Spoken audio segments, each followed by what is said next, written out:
Bueno, muy buenas tardes para todos y para todas. Saray, muchísimas gracias por la invitación. Es para nosotros desde Connodo y la Escuela de Seguridad Digital un placer y un privilegio poder contar en estos espacios con ustedes.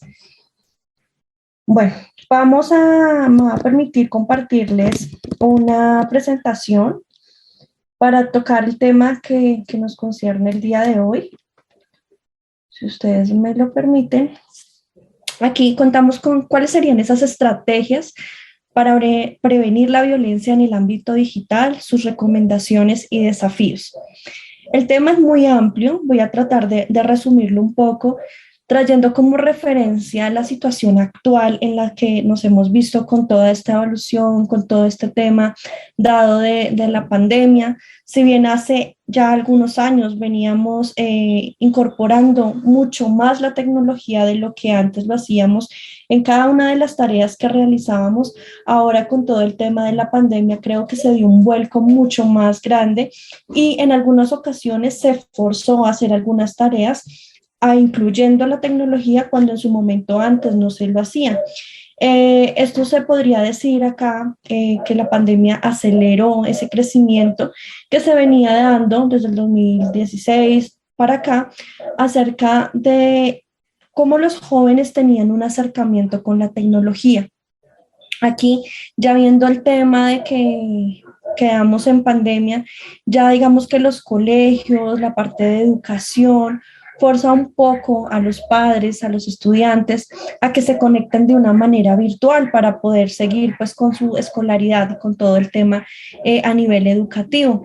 Así es cuando ya vemos que acercarnos a la tecnología ya no es un propósito, sino es como una necesidad para cumplir un objetivo, para cumplir una misión, ya sea para el estudio, para nuestra labor, para nuestro trabajo o para cada una de las cosas que a diario realizamos. Es evidente que así como nosotros nos cuidamos en los espacios físicos, que es lo que nos han enseñado desde pequeños, a tener unas precauciones, a tener unas pautas de cuidado en la parte física, también tenemos que tenerlo y tenerlo claro en la parte digital. Yo siempre hago esa analogía de que si nos cuidamos de una manera física, también lo hagamos de una manera digital, sin importar que haya una pantalla detrás. No sabemos quién está detrás de esa otra pantalla y hay que salvaguardar y proteger tanto la información como los contenidos y también una parte psicosocial de las personas e incluso en nuestro caso de nuestros niños, niñas y adolescentes. Es importante que identifiquemos cuáles son los riesgos y las violencias en los espacios digitales. Actualmente, y ustedes van a ver que a medida que evoluciona la tecnología, también estos riesgos y estas violencias evolucionan, no son estáticas, sino digamos que a medida que salen nuevos temas, se viralizan nuevos contenidos, también asimismo los atacantes o los oponentes también empiezan a generar todo este tipo de ataques o riesgos para vulnerar como tal la información o la integridad de una persona. Aquí ustedes ven que de pronto ya han escuchado estos términos y está el grooming, está la sextorsión o sexting, ciberacoso, el phishing, el ciberbullying, suplantación de identidad, entre otros, son algunos de los riesgos que actualmente están vinculados pues en nuestra era tecnológica. Es importante que nosotros evidenciemos, conozcamos y empalmemos un poco de qué se trata para sí mismo saber cómo funciona. Al momento de que nosotros identifiquemos cómo funciona algo, también vamos a poder revisar cuáles son esas pautas o cuáles son esas garantías que nos van a ayudar a prevenir un riesgo. La idea es que generemos políticas dinámicas que mitiguen ese riesgo digital a los que nuestros niños, niñas, adolescentes o incluso nosotros en nuestra labor o en nuestro cumplimiento del objetivo o misión del trabajo que se nos ha encomendado en las organizaciones, instituciones o empresas en las que trabajemos, pues podamos proteger un poco esa seguridad digital, esa información digital o la integridad personal. Actualmente ustedes han visto que identificamos diferentes tipos de virus y es aquí en donde nosotros si identificamos cuáles son esas diferentes pautas, esos diferentes vínculos que hay en Internet, porque digamos que estamos expuestos a diferentes temáticas. Ahorita, actualmente, los jóvenes han incrementado a temprana edad el uso de dispositivos digitales y por ello es necesario que en diferentes edades se haya o se encuentre una mayor conciencia en la seguridad digital o en la seguridad informática. Y esto nos permite investigar un poco acerca de aplicaciones o de controles parentales, filtros de contenido que nos permiten, digamos que, revisar un poco cuáles son los contenidos de los que nuestros niños y jóvenes están actualmente buscando, socializando o compartiendo. Es importante que se realice unos talleres, unas estrategias que nos ayuden a revisar, pero sobre todo es tener esa garantía de que la información nosotros no la vamos a satanizar, o sea, eso entre comillas, un término que me gusta utilizar es que como mentores, formadores, padres de familia, no satanicemos la tecnología, que el que no la conozcamos no sea una barrera o una brecha para que no la aprovechemos y pues digamos que a las personas que están a nuestro alrededor prohibamos el uso de ellas. Es más bien de verla como un oponente, verla como un aliado. Si la conocemos, si la entendemos y comprendemos, va a ser mucho más fácil, más eficiente y eficaz poder actuar sobre ellos. Por ello, también hemos evidenciado algunas prácticas necesarias que ustedes pueden tener en cuenta en el momento en que pues, quieran entablar una política o una metodología de trabajo hacia la gestión de seguridad digital. ¿Y qué es? Conocer los aparatos electrónicos que utilizamos diariamente en nuestras casas, en nuestros colegios, instituciones, lugares de trabajo. Si familiarizamos cuáles son y mapeamos cuáles dispositivos son los que actualmente trabajamos, revisamos, podemos también hacer un mapeo global de cuántas herramientas y de qué tanta información estamos dejando en diferentes dispositivos. Actualmente nosotros manejamos mucho los smartphones, los celulares de alta gama. Por lo general, todos estos celulares tienen para que podamos consultar el correo electrónico, para que podamos hacer compras y todo esto está ligado a un usuario y a una contraseña. Y más cuando hacemos compras también ligamos datos de contacto como datos personales y también datos bancarios. Entonces es importante que nosotros evidenciemos esas plataformas, esas herramientas o aplicaciones en cuántos dispositivos los tenemos habilitados y en cuánto no, para que nosotros podamos empezar a gestionar esas políticas. ¿Qué pasa si se me llega a perder el celular? ¿Y qué pasa si esa información que se me perdió en el celular, qué tanto incide, qué nivel de impacto tiene en mí, ya sea a nivel personal o a nivel organizacional? Posiblemente si se me pierde el dispositivo y no le tenía un patrón de bloqueo, posiblemente el que adquiera ese celular, el que toma el celular, pueda acceder a mi información en el correo personal, en el correo institucional, cuentas bancarias, puede tener información, fotografías o videos personales, en algunos casos también íntimos. Entonces hay que identificar, o sea, que revisemos en dónde estamos dejando huella digital, en dónde estamos dejando esos rastros para poder asimismo tener estas pautas y actuar. ¿Cuáles son los datos que guardamos y compartimos? Es importante evidenciarlo. No todos los datos son relevantes, no toda la información se debe proteger. Habrá alguna información, por ejemplo, ahorita en esta época que utilizamos mensajería instantánea, recibimos chistes, canciones, memes, que eso es lo actual, y posiblemente eso nos hace pasar un muy buen rato, pero digamos que no es información relevante, que podemos hacer un inventario y pues podemos borrarla o no importa si esta información cae en manos, pues en manos que no son como un objetivo o un blanco fijo de la información. Pero por lo contrario, si nosotros tenemos información personal, privada o incluso desde nuestra misión dentro de una empresa o de una organización, hay que identificar que no solamente puede hacerme daño a mí, sino que también me utilice como puente para hacer daño a otras personas que trabajan conmigo o en mi sector. Entonces, por eso es importante saber qué datos guardamos, cómo los compartimos y cómo gestionamos esa información. Reconocer un poco organizaciones o personas aliadas de confianza también me van a ayudar a generar esos vínculos o esos círculos de confianza, los que nosotros llamamos. ¿Para qué? No todos sabemos todo, o sea, siempre van a salir términos nuevos, herramientas nuevas, procesos nuevos.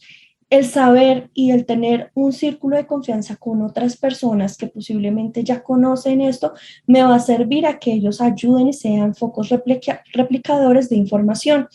Que si yo les puedo hacer una consulta, tenga la plena confianza de que la información es una información acertada y que me va a ayudar para también tomar las cartas del asunto que se requieren para cierto tipo de escenario en el cual estoy o estamos expuestos en el vínculo o en el núcleo familiar o en el núcleo laboral. También es importante que identifiquemos cuáles son estas personas que pueden ser atacantes o actores oponentes que quieren hacernos daño directa o indirectamente. Posiblemente si somos personas que trabajamos con, no sé, líderes, activistas, defensores de derechos humanos, podemos ser eje o foco de algún tipo de riesgo. Entonces es importante que lo evidenciemos para también así reconocer quiénes y poder resolver. Ya para terminar, entonces, quiero darle rápidamente unas recomendaciones y desafíos que pueden generar el impacto de tipo de violencias en diferentes grupos focales, las estrategias de formación, la sensibilización en temas y crear rutas de acción y atención a situaciones de violencia en los espacios digitales. Ya con esto pues me despido, les agradezco pues por el tiempo, por el espacio y espero que esta información les sirva en cada uno de los temas que ustedes estén trabajando actualmente. Muchas gracias. No sé, Saray, si hay alguna pregunta en la que podamos resolver. Muchísimas gracias a ti, Andrea. Te agradecemos esta exposición y, por supuesto, siempre nos llegan consultas en relación con los temas que plantean nuestros panelistas. La primera consulta que queremos hacer tiene que ver, evidentemente, con lo que hablabas al final en relación con este trabajo en conjunto que se puede hacer en familia, entre amigos, pero que busca fundamentalmente establecer redes para que desde el ámbito de los padres o desde los mismos jóvenes puedan saber cuáles son aquellos espacios que les son más violentos o donde evidentemente los convierten en víctimas en sentido. ¿Crees tú que es necesario que los padres, las madres tengan cierta formación, tengan cierto conocimiento de los ámbitos digitales, entendiendo que evidentemente las experiencias generacionales son distintas y que a veces la tecnología pues es más fácil trabajar y digamos evolucionar en el ámbito de los jóvenes y no tanto así en generaciones anteriores? Claro que sí, Saray. Creo que la estrategia para acercar la conversación entre madres, padres o pues tutores o mentores de estos niños, jóvenes o adolescentes en estos temas es el uso y los riesgos en los espacios digitales. Debe en particular generar a las condiciones o se debe a las situaciones también de las condiciones de las familias. A veces nosotros pensamos que solamente la tecnología se usa en los espacios o en el ámbito urbano, pero también tenemos esto y se establecen en ámbitos rurales, regiones alejadas, en donde la tecnología o el uso de la tecnología no es la misma que pues para todos. Entonces es importante identificar acá, pues digamos que sí es evidente que la tecnología en varios lugares no es lo mismo, pero dependiendo del escenario también es importante que nosotros establezcamos ese vínculo con nuestros niños, niñas y adolescentes para que se realice o se lleve una trazabilidad, podamos generar un círculo de confianza en donde ellos se sientan plenamente confiados, en que no los vamos a regañar, no los vamos a juzgar y no les vamos a prohibir, sino que al contrario, junto con ellos vamos a aprender, vamos a trazar rutas en casos de peligro, robo de información, de sextorsión, de poder vincularles a ellos estos nuevos términos o nuestras nuevas violencias que surgen, que les podamos explicar de qué se tratan para que ellos también sepan qué repercusiones pueden llegar a tener a nivel personal, a nivel del núcleo familiar, y conocer estos canales de información ayudan para pues el mejoramiento en cada uno de los escenarios en los frentes en los que estemos. Los padres pueden también formarse o utilizar algunas temáticas, formarse acerca de plataformas sociales, en generar buenas contraseñas, utilizar dobles factores de autenticación para salvaguardar un poco la información o las herramientas o aplicaciones que hace un rato hablábamos, y camuflar ciertos datos que de pronto no quisiéramos exponer.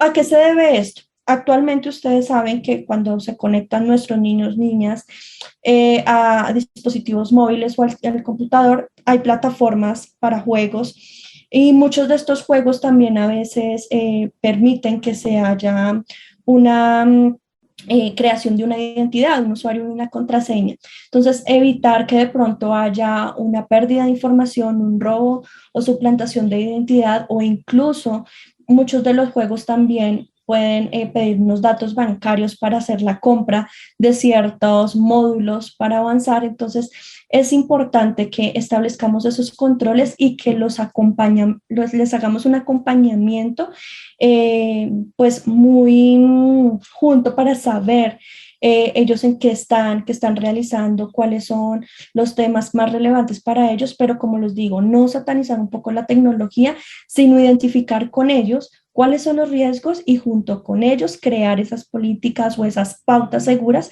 para el uso de la tecnología. Es un tema básicamente solo de la edad, el hecho de que se crea popularmente que las y los jóvenes se conocen más de tecnología por ser más jóvenes o por tener mayor acceso o por estar también viviendo en medio de un contexto donde las tecnologías y la información, en la forma en la que se gestan, en la que se crean, digamos, de manera fragmentada y de alguna manera también vinculado con estos hábitos de consumo constantes, masivos, evidentemente genera que haya más plataformas, más espacios de encuentro. ¿Crees que tiene que ver ello con un tema de edad, con un tema de accesibilidad, con un tema de generación, de contexto histórico, o son simplemente estereotipos los que se manejan alrededor de este tema?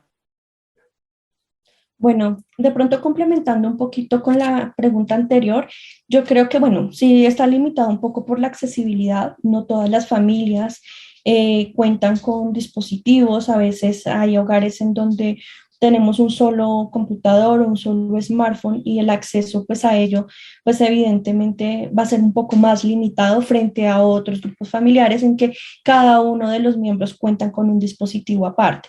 Pero esto no significa que digamos que haya un sesgo. Yo creo que hay una brecha y es como también un estereotipo que se tiene.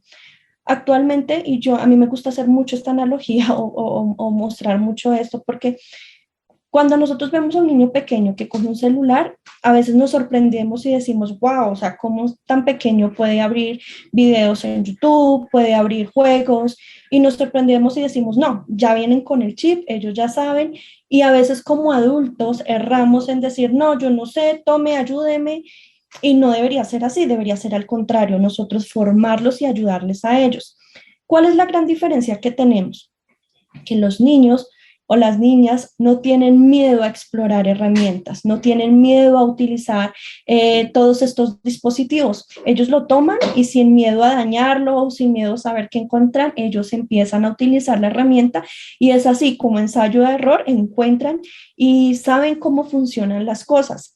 Nosotros de pronto de adultos ya tenemos un poco más de prevención, ya actuamos frente a esa barrera del miedo, en donde decimos, no, si yo cojo esto y miro, de pronto lo bloqueo, lo desconfiguro, lo daño. Y pues si lo daño, pues es también un costo económico y estoy estrenando, entonces más bien evito y le pido el favor al hijo, al nieto, al sobrino que me ayude. Yo creo que estos son barreras que nosotros como adultos nos ponemos. Yo creo que es algo que así como los niños aprenden, nosotros también podemos aprender, y qué tan bueno sería hacerlo de la mano. como lo mencionaba hace un rato, identificar los dispositivos, las herramientas, las aplicaciones en conjunto nos va a ayudar como familia o como organización a identificar los riesgos a los cuales estamos expuestos actualmente y ya viendo toda esta onda en donde algún tema se vuelve viral, muy reconocido, qué chévere es hacer ese acompañamiento, conocer juntos y saber cómo puedo reaccionar para también ser agentes replicadores, formar a nuestros niños, niñas y adolescentes también en un aspecto psicosocial fuerte, no solamente salvaguardando su integridad física, digital, sino también la emocional, que no te afecte si te envían algo por medios digitales o de tipo de información. Esto creo que es lo que tendríamos actualmente para contemplar. Genial, muchísimas gracias Andrea por los consejos, agradecemos la experiencia, además también de dónde vienes, del trabajo que realizas con la organización y será un gusto pues encontrarnos en otra oportunidad para seguir conversando sobre estos temas. Muchísimas gracias por ser parte de nuestra charla.